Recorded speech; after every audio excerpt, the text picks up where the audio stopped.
In a move that sent shockwaves through international markets, Washington issued a direct order. American banking giants J.P. Morgan and Bank of America were to immediately withdraw from underwriting a Chinese company's initial public offering. But here's the twist. This IPO wasn't even scheduled for Wall Street. It was set to launch in Hong Kong, thousands of miles from American shores. Beijing's reaction? No furious diplomatic statements, no emergency Zhao press briefings threatening retaliation. Just an eerie, calculated silence. And then, something far more unsettling began to unfold. Across global financial networks, billions upon billions of dollars in American government debt started disappearing from Chinese portfolios. No fanfare, no explanations, just systematic, deliberate exits from positions that had anchored the U.S.-China financial relationship for decades. This story goes far beyond a single corporate listing. What we're witnessing isn't merely another chapter in the ongoing trade tensions between Washington and Beijing. It's not just diplomatic posturing or economic saber-rattling. Instead, we're seeing the careful dismantling of the post-World War II financial architecture, one calculated transaction at a time, one deliberate portfolio adjustment after another. The United States believed it was applying strategic pressure, tightening restrictions to contain China's economic ambitions. But Washington may have miscalculated badly, because rather than forcing Beijing into submission or negotiation, this pressure appears to have accelerated something far more profound and potentially irreversible. China isn't responding with rhetoric, it's responding with capital flows. And while politicians debate and pundits analyze, the actual foundations of global finance are shifting beneath our feet, quietly, methodically, and perhaps permanently. Before we explore how this silent confrontation is reshaping the world economy, make sure you're subscribed and notifications are turned on. This financial realignment is happening right now, and understanding it could be crucial to making sense of the economic landscape ahead. Let's trace this back to where the quiet conflict truly ignited, a seemingly routine stock market listing in one of Asia's premier financial centers. The company at the center of this storm was KATL, a Chinese manufacturer specializing in lithium-ion battery technology for electric vehicles and large-scale energy storage infrastructure. The firm operates closely with Beijing's state-backed innovation initiatives, positioning itself at the cutting edge of the global clean energy transition. The numbers surrounding this offering looked impressive by any standard. Financial advisors projected the listing would raise approximately $5 billion, attracting substantial institutional interest from investors across the Asia-Pacific region. The deal had heavyweight underwriters attached, including two of America's most prestigious financial institutions, J.P. Morgan Chase and Bank of America. Everything appeared to be proceeding smoothly toward what would have been one of Hong Kong's most significant listings of the year. But behind closed doors in Washington, national security officials were raising red flags. On March 27, 2025, the National Security Council delivered a confidential but urgent assessment. Their conclusion was stark. KATL represented more than just a commercial enterprise. Intelligence analysts had identified strategic concerns, noting that the company's advanced battery technology could potentially power China's next-generation submarine fleet.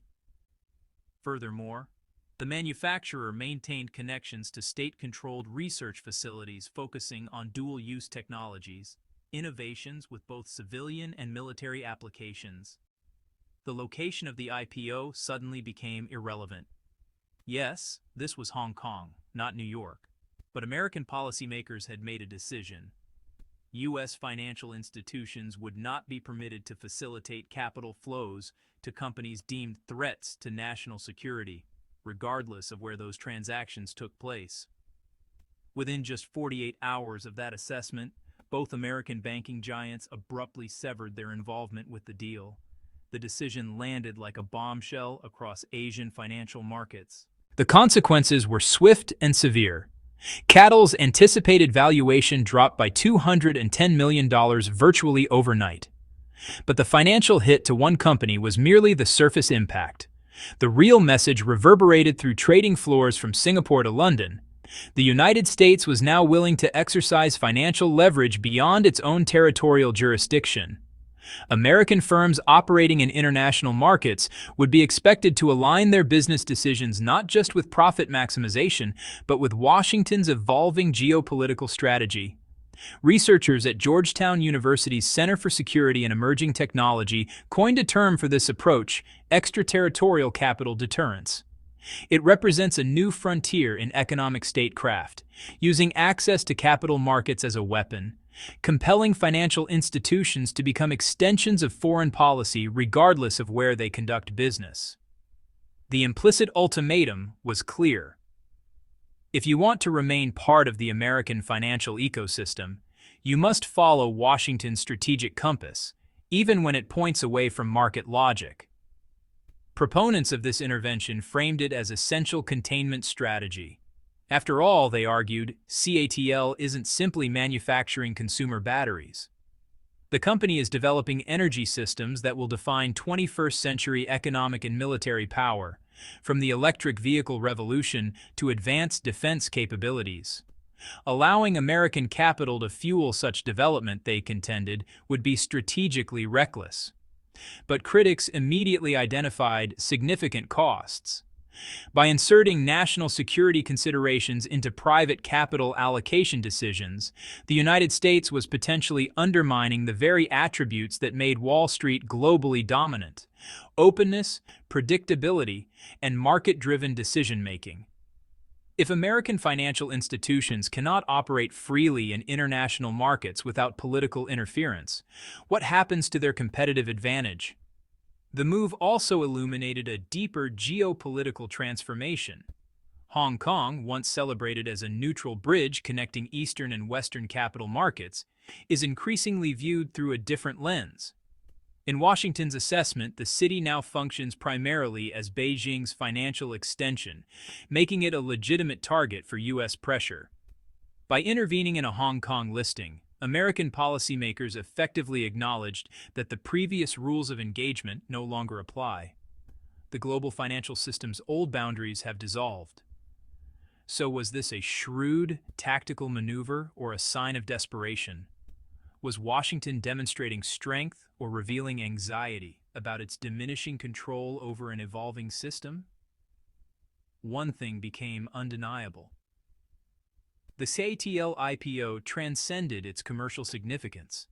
It represented a boundary line, and now every major player in global finance is watching carefully to see who crosses it next and what consequences follow.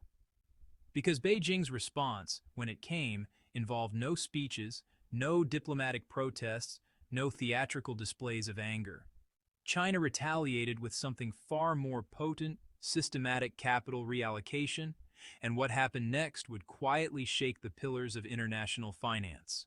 There were no emergency announcements from Chinese government ministries, no angry editorials in state media condemning American overreach, no coordinated sanctions packages or diplomatic expulsions. Instead, China's response was elegantly simple and devastatingly effective. It began moving money, strategically, deliberately, and at massive scale. Within 72 hours of the American bank's withdrawal from the CATL listing, Chinese state-controlled banks and sovereign wealth funds initiated a coordinated reduction of their U.S. Treasury holdings. This wasn't panic selling or emotional reaction.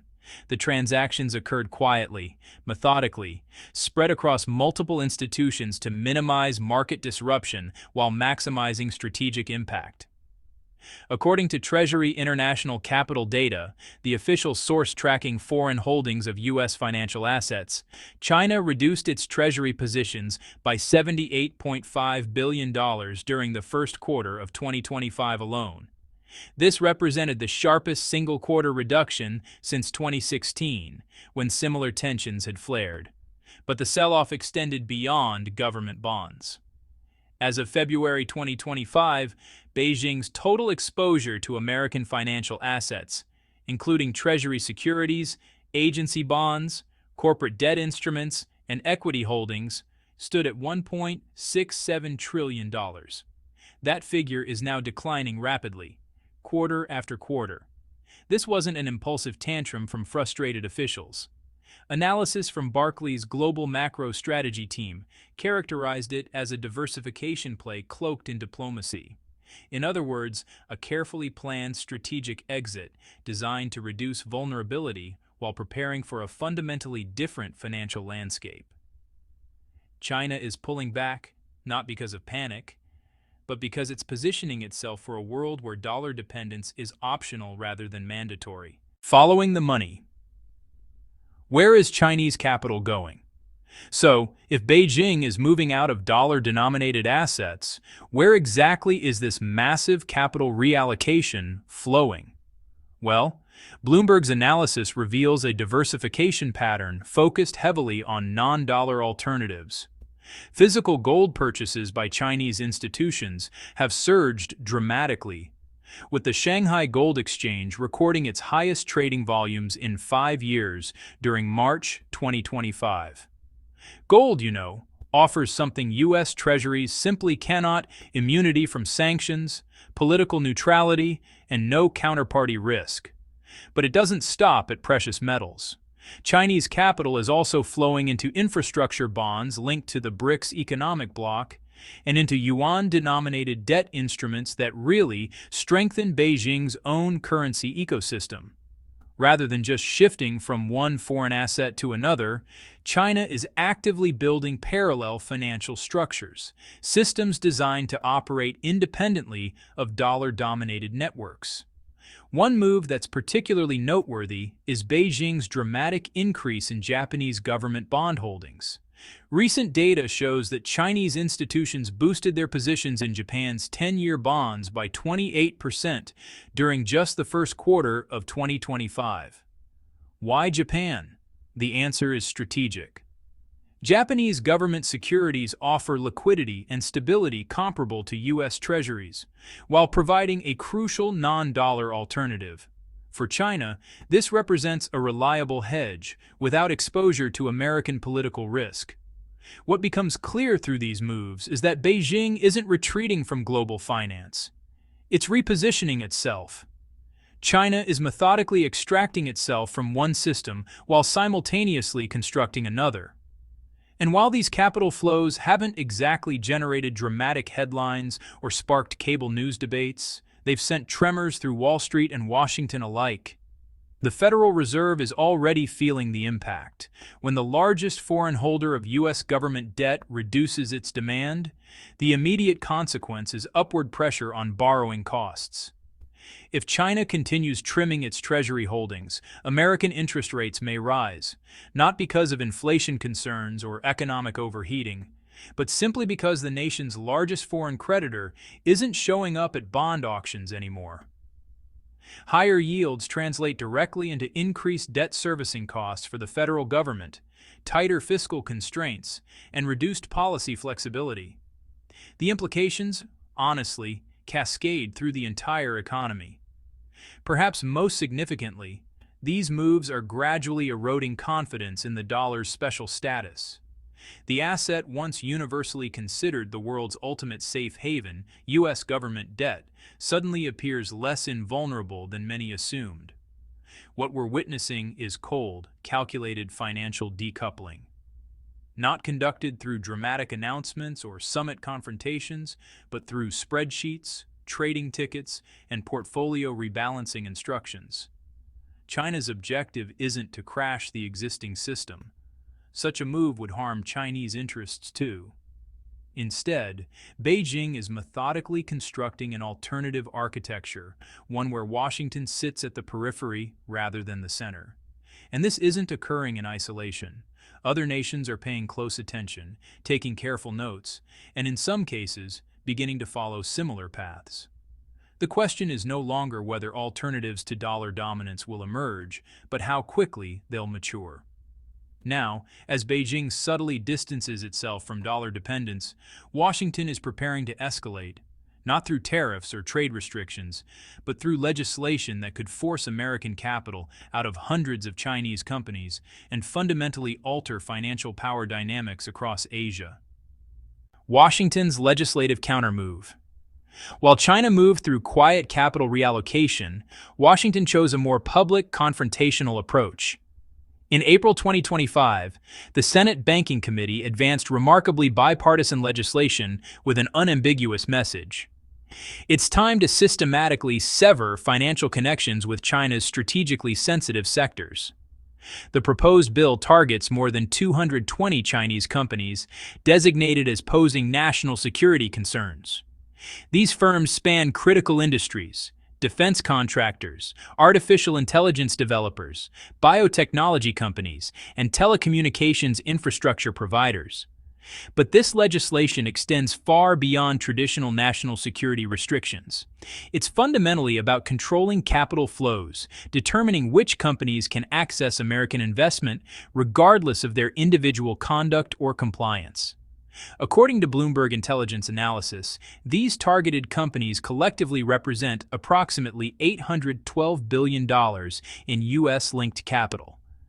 This money flows from index funds held in millions of retirement accounts, pension plans managing workers' savings, private equity partnerships, and American depository receipts, securities traded on U.S. exchanges that represent ownership in foreign companies. If this legislation becomes law, major American institutional investors would face a strict 12-month deadline to completely unwind their positions. BlackRock, Goldman Sachs, Vanguard, and other financial giants would be forced to sell massive holdings rapidly, regardless of market conditions or potential losses. The implications are staggering. BlackRock alone manages approximately $115 billion in Chinese assets that would fall under this legislation's scope. But the deeper impact extends to passive investment vehicles, particularly exchange-traded funds tracking emerging market indices. These funds aren't designed to make political judgments or navigate geopolitical red lines. They mechanically follow market indices. Under this bill, politics would forcibly override portfolio construction strategies that have governed trillions in managed assets. Financial analysts are warning of a potential chain reaction. Forced liquidation of this magnitude could trigger severe price distortions across both American and Asian markets. Liquidity would evaporate in affected securities, valuations would plummet, and Wall Street's role in Asia's $34 trillion market ecosystem could shrink dramatically almost overnight.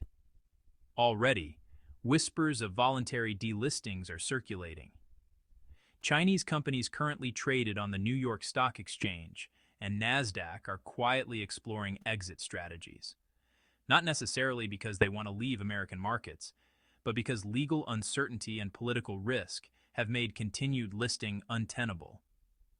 At the core of this confrontation lies a fundamental question: can American capital truly compete globally if it's constrained by increasingly rigid geopolitical boundaries? The U.S. financial system achieved its dominant position partly through openness, flexibility, and a reputation for market-based neutrality. Those very qualities, once considered American advantages, are now being sacrificed in pursuit of political control. This time, the consequences extend far beyond one blocked IPO or one quarter's market performance. These legislative moves could permanently reshape Wall Street's role and relevance across the Eastern Hemisphere. Because while Washington attempts to pull the plug on Chinese capital flows, Asia is already constructing an entirely new electrical grid. And honestly, the power distribution is shifting rapidly. Beijing builds an alternative financial infrastructure. As Washington escalates financial confrontation, Beijing is investing massively in something far more ambitious than retaliation: an independent financial ecosystem that can function without any dependence on Western institutions. In early 2025, China's Central Financial Commission announced a $423 billion commitment to dramatically expand domestic financial infrastructure. This enormous funding package targets everything from bond underwriting systems and cross-border settlement networks to fintech platforms capable of rivaling Western clearinghouses. The strategic objective is transparent, systematically reduce dependence on U.S.-controlled financial pipelines while building networks where Chinese capital can move freely, globally, without routing through dollar-based bottlenecks or systems subject to American sanctions. One of the most significant initiatives involves eliminating reliance on Western credit rating agencies. By 2026, Chinese regulators plan to completely phase out Moody's, Fitch, and Standard & Poor's from domestic bond markets. These three American firms have dominated global credit assessment for decades, giving them enormous influence over capital allocation worldwide. In their place, new Chinese rating agencies, backed and supervised by the China Securities Regulatory Commission, will evaluate credit risk using Beijing's own methodologies and standards. This isn't merely bureaucratic reorganization, it represents a fundamental challenge to Western financial gatekeepers. The effort is already gaining substantial traction. During the first quarter of 2025 alone, the Shanghai International Board, China's direct competitor to NASDAQ, recorded $112 billion in new foreign listings. Significantly, these companies aren't only Chinese, they're coming from Southeast Asia, the Middle East, and other regions that traditionally would have pursued listings in New York. What's changing isn't just infrastructure, it's the perception of where capital access feels secure. China is offering emerging market companies something the United States increasingly cannot: market access without geopolitical risk, no threat of sudden sanctions, no unexpected delisting announcements, no politically motivated investigations. Just capital on terms that growing numbers of companies find more predictable. And China isn't executing this transformation in isolation.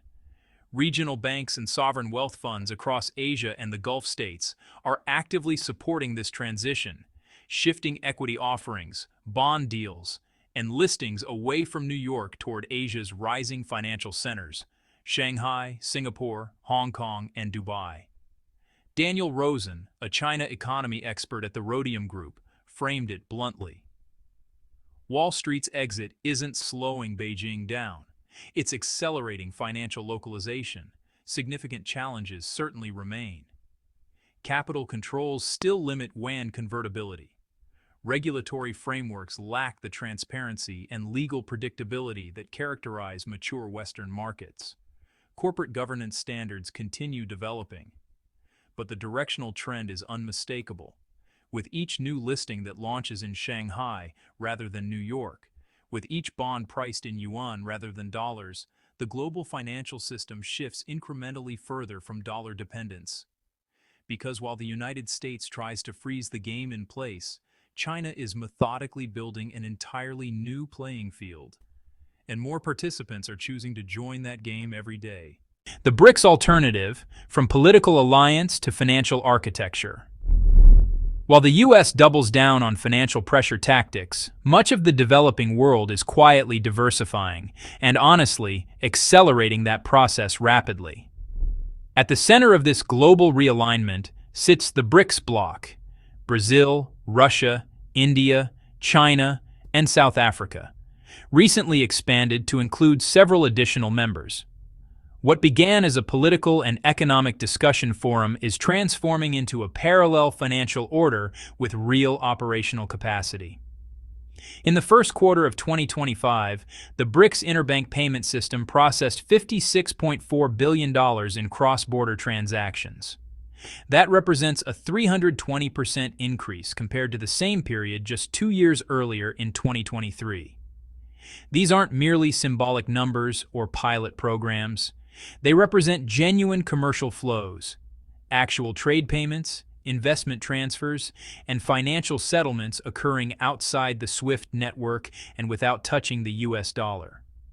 China is providing much of the momentum behind this shift, supplying over 65% of yuan liquidity within BRICS settlement mechanisms.